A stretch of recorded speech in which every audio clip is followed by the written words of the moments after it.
Duela 500 urte baino gehiago, Euskal Herriko lurrek genozidioa eta zapalketa oinarri dituen estatuaren ezarpena pairatu zuten.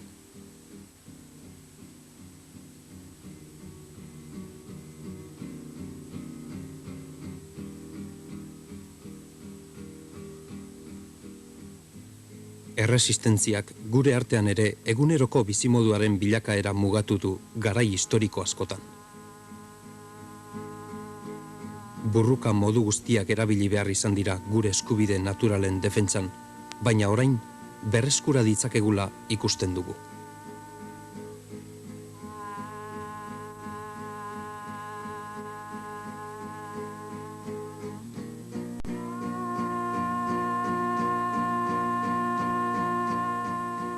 Konstituzioz konstituzio, botereak Espainia kontzetu hutsaren izatean nazio okupatuen gainean berrezartzen zuen bitartean, Euskal Herriak gainerako kontinenteetako urruneko herrien antzera erresistentzia bide berriei ekiten zien.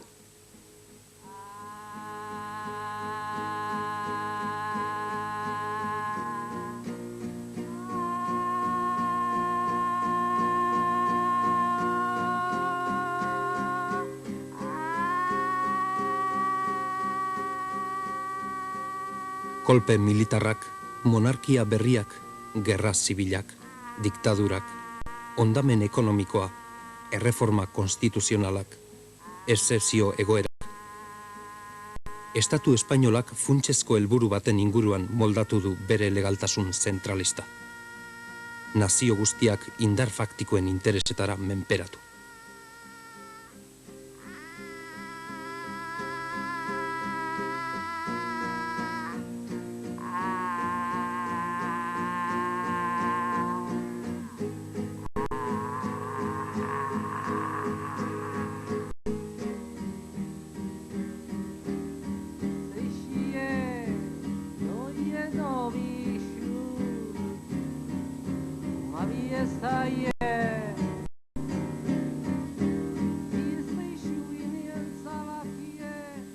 Hemendik aurrera, berebiziko eraldaketa historikoa planteatzen zaio estatuari. Euskal Herriak ekimen politikoa berreskuratzen du burruka nazionala eta soziala batuz. Askapen nazionalerako mugimendua sortu da. Sentimentu nazionala eta herri langilearen burrukak bat egitea eta sistema estatalari biolentzia erabiltzeko monopolioa kentzea ditugu liberazio prozesu honen zutabeak. Horreixek emango dio gehiengoa, 30 urte beranduago, Euskal Batasun herritarreko alderdi bakar bati. Aberri eguna 1967, Iruñea.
Maiatzaren lehena, 1967, Donostia.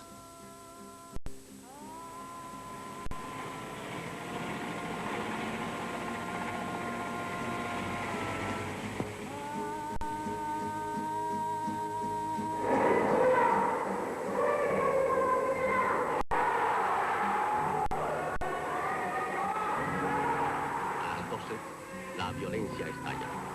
Durante 3 horas los jóvenes se baten con piedras.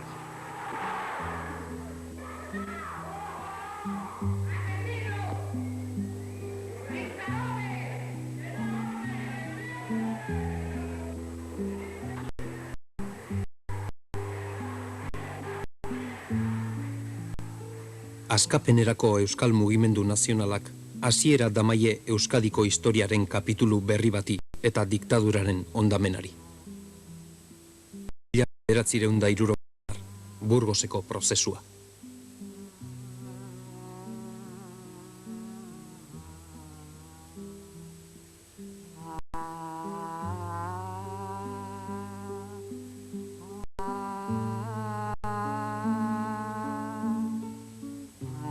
Itxukeria zentralistak Euskadi Espainiako arazo bilakatuko du.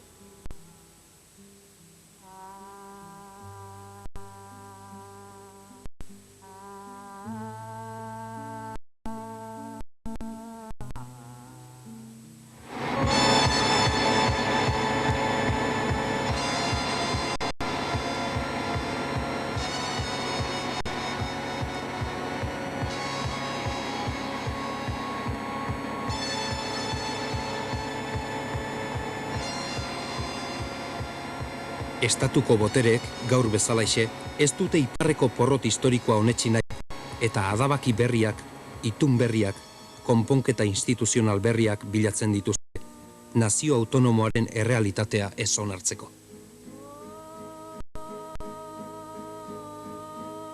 Oligarkiaren estatu zentralistak bizirik iraundezan, diktaduraren erregimena baztertu egiten da.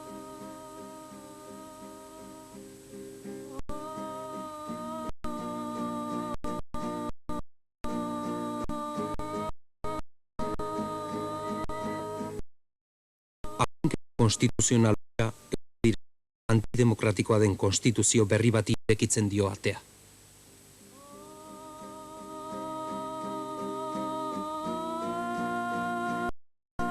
Txabi Etxebarrietaren herrian, PNV-k usuena izendatuko duen deialdian, argi eta garbi adieraziko dute beren jokabidea mugimenduaren bultzadaz. Beren funtzio historikoa galdu duten aintzineko alderdiek kalean terrorismoaren kontra azalduz. Alde zaharrean, Madrileko morroi armatuek erreprimitu egiten dute batasun herritarraren adierazbide berria den HBek deitu gudarien omenaldia. 1978ko urriaren 28 da. Zorigaiztoko eguna.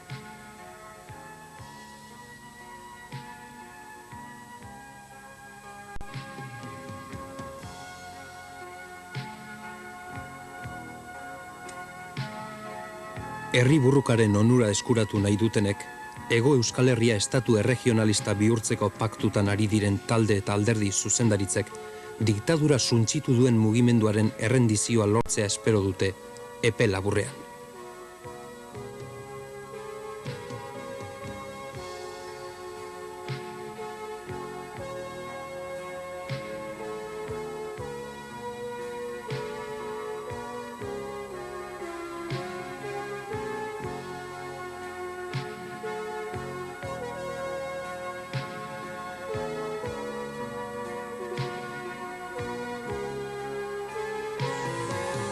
Berriz ere, estatu espainolaren aldapaz kontrako lasterketa hasten da, nazio baten bake eta askatasun nahiak itotzen saiatzeko.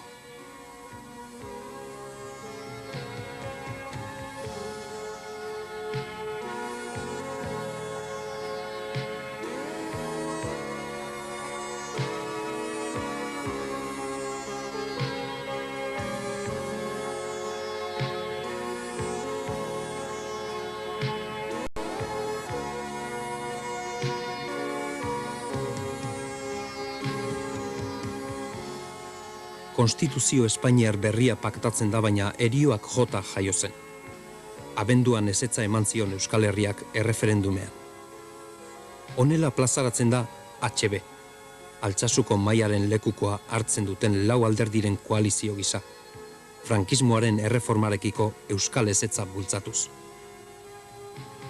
Lehendabiziko urratzetatik jada, mobilizaziorako ahalmen handia agertzen du. 1979ko apirilaren 8. Errepresioaren kontrako manifestazio unitarioa.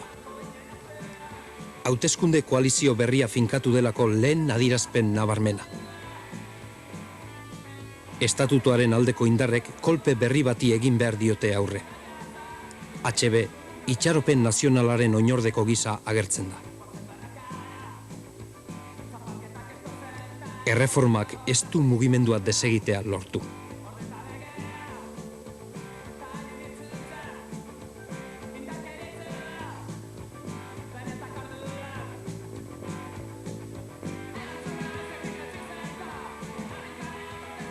HBren sorreran funtsezko bi data ditugu. Altsasuko mahaiaren osaketa, 1978ko urtarrilan, eta laguntza batzordearen aurkezpena urtebereko urrian. Lau alderdik osatzen dute koalizioa, ESB, Laia eta indar handiko bi talde. Hasi, prozesua KAS plataformaren bidez harmonizatzen duena, eta ANV, gudari iraultzaileen tradizio maitagarri eta oparoa gehitzen duena.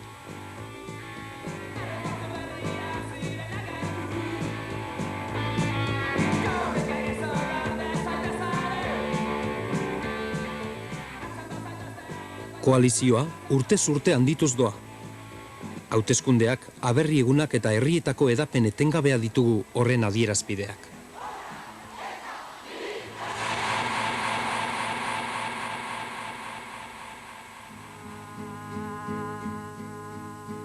Estatuak antolamendu berria itxuratzen du. Orain bere aurrean duen alderdiak mobilizaziorako ahalmen handia du. Etsai beldurgarriaren aurrean HB herriaren alde agertzen da.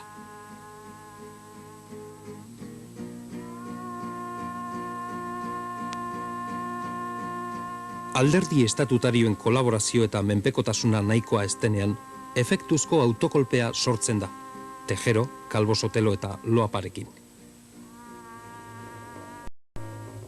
Madrilek ez du modurik aurkitzen euskal identifikazio nazionala geldiarazteko.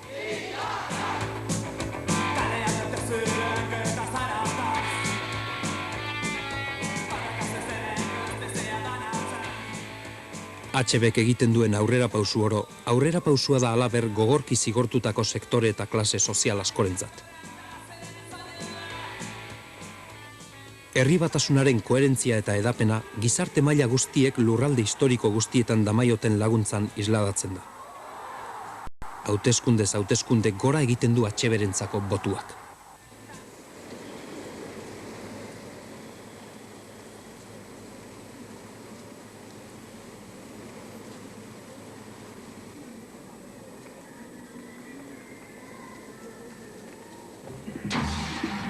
Egun, estatu administratzen duen PSOEren teknokraziak herriaren memorian odolez markaturiko baliabide zaharrak berraurkitzen ditu. Nolanahi ere, gal eta nazioarteko kolaborazioa diktadura frankistak berak ere erabiltzen jakin ez zituen berrikuntzak ditugu.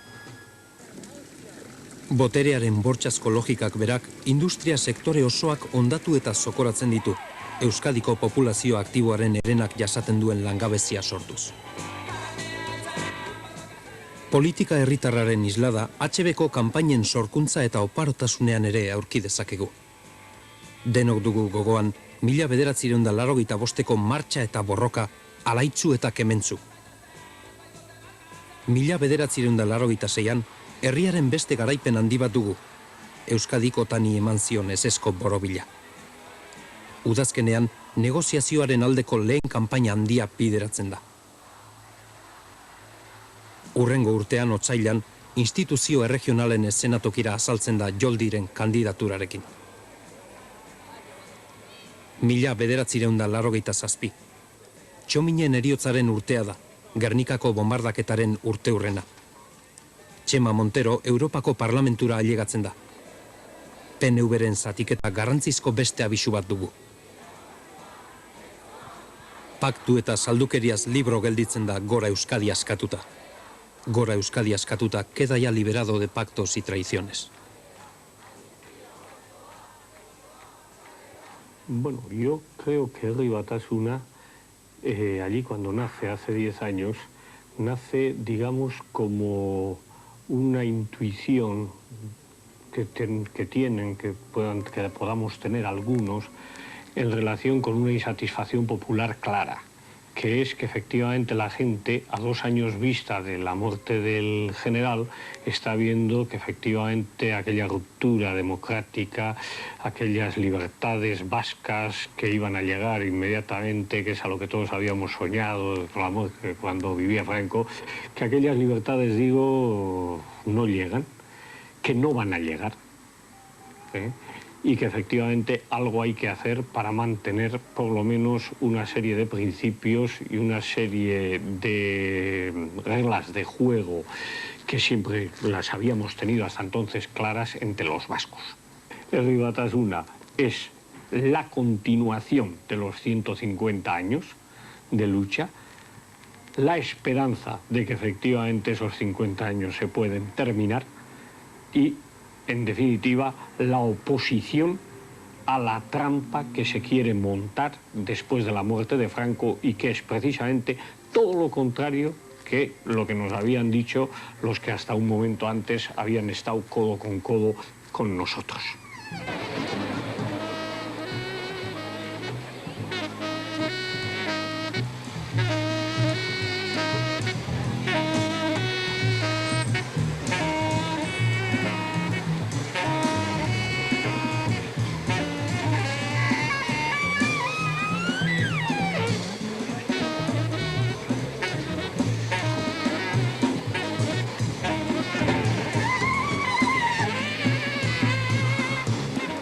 De todos los vascos que somos y que fuimos, somos, y eso lo tenemos bien claro, los únicos que no hemos cambiado. Es decir, no sé por qué nos llaman que tenemos que venir a donde ellos, etcétera, etcétera. Nosotros no tenemos que ir a ningún sitio, ellos son los que se han ido. Nosotros hablábamos de independencia en el 73, en el 70, en el 75, en el 78 y en el 88. Otros hablaban de independencia hasta que les interesó. Hoy hablan de autonomía y creo que algunos ya ni de eso siquiera. Lo que pasa es que efectivamente la cuestión nacional está, digamos, indisolublemente ligada a los intereses de clase. Y no hay duda de que hay un sector de nacionalismo, el sector amplio de antes, que no el de ahora, que sus direcciones, sus dirigentes jugaron con, digamos, con mantener esos privilegios de clase que naturalmente les hacían tener que continuar estando unidos a Madrid. Entonces, lógicamente, de ahí surgió la reforma como tal, surgió el Estatuto de Autonomía y el régimen estatutario como tal, y surgió, en definitiva, el dominio de Madrid sobre Euskal Herria y la sumisión de unos que eran nacionalistas entonces sobre el gobierno de Madrid.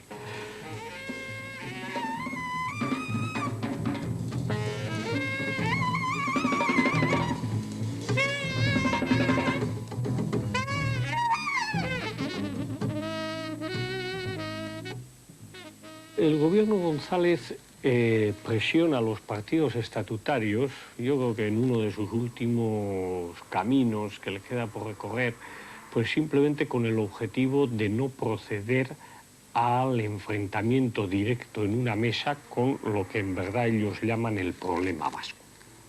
Porque efectivamente eso, entre otras cosas, llevaría consigo la reforma constitucional. Yo creo que a González le importaría menos que se produjera una reforma constitucional si él supiera que esa reforma constitucional, o sea, el momento posterior de esa reforma, iba a estar dominado o controlado por los partidos, digamos, del sistema, para entendernos. Lo que pasa es que hoy hemos hablado antes del problema, es que si hoy en día se produce una reforma constitucional en Euskadi, el cambio de relación de fuerzas en este pueblo nuestro iba a ser tan importante que desde luego habría partidos hoy más o menos importantes que desaparecerían del mapa, que el PSOE tendría muy difícil su ubicación como grupo político en Euskal Herria y que desde luego Herri Batasuna y la dinámica que Herri Batasuna llevaría en ese segundo periodo de proceso serían imparables.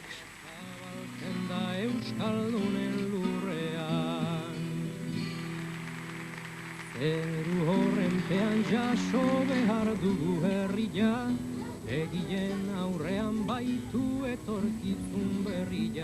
este sistema y en esta batalla que hoy todo el sistema, valga la redundancia, tiene para contra nosotros, yo creo que de alguna manera somos un contrapoder.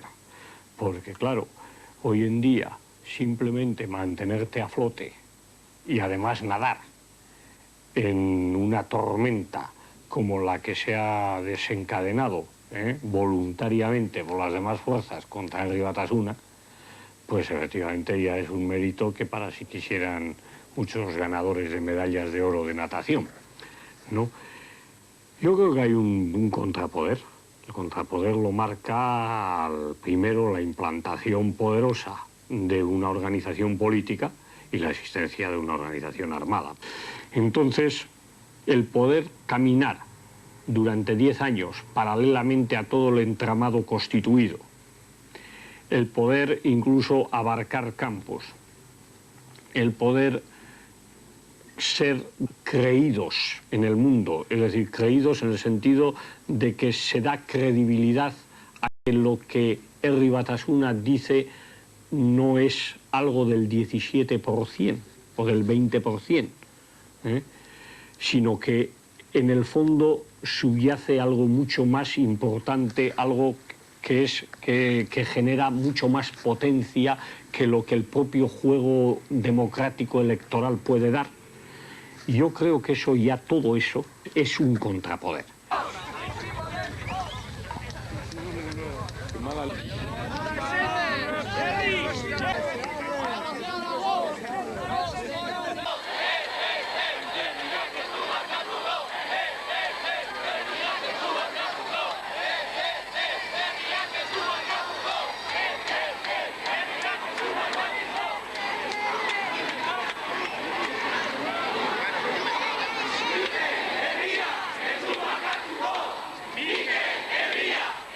Herri honetako bazter eta une orotan ager daitezke ordenaren indarroiek. Behin eta berriro azpimarkatuz Euskadin estatua eta herria banatzen dituen amildegia. Iparreko gerra zaharra da, baina kuarteletan tortura erabiltzeak, auzategi osoak okupatzeak, ehundaka militante atxilotu eta kartzelatzeak, irtenbiderik gabeko kalezokora eraman dute estatua. Madril ezin daiteke Europa aurrera azaldu, bere funtsezko arazoa konpondu gabe. Eta oraindik ere, zauritutako animaliaren oldarrak etorriko zaizkigu.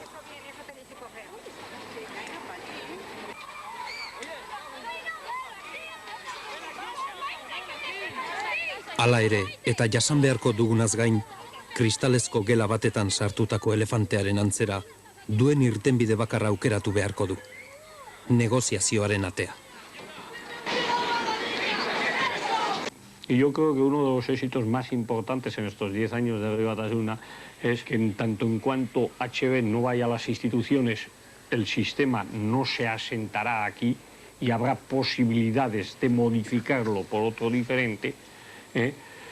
Yo creo que eso ha sido uno de los grandes éxitos y ha sido siempre el gran obstáculo que han tenido sobre todo los partidos llamados nacionalistas en Euskadi, que han visto que hoy los parlamentos navarros y vascongado son verdaderos cartones de piedra que nada aclaran ni nada mejoran a la situación política anterior, ¿no?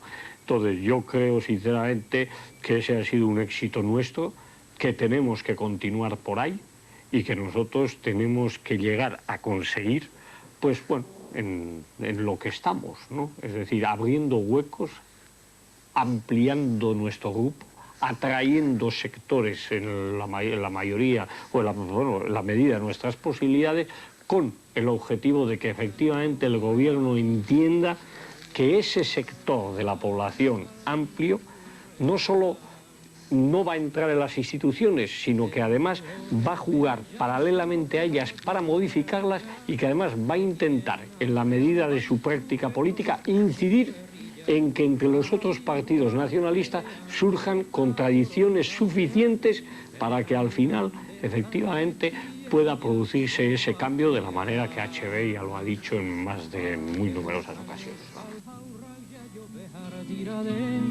Etorkizunaren beldur izan ditezen gabe, berdin izango dituzte eskubide osoak, kontuan eduki gabe zein diren gurasoak.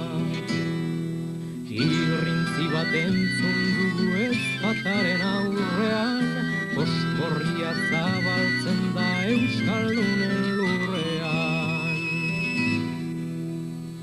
Andre gizonek elkarri loturik diraukete, haien artean batere katerik egoteke, lokarriak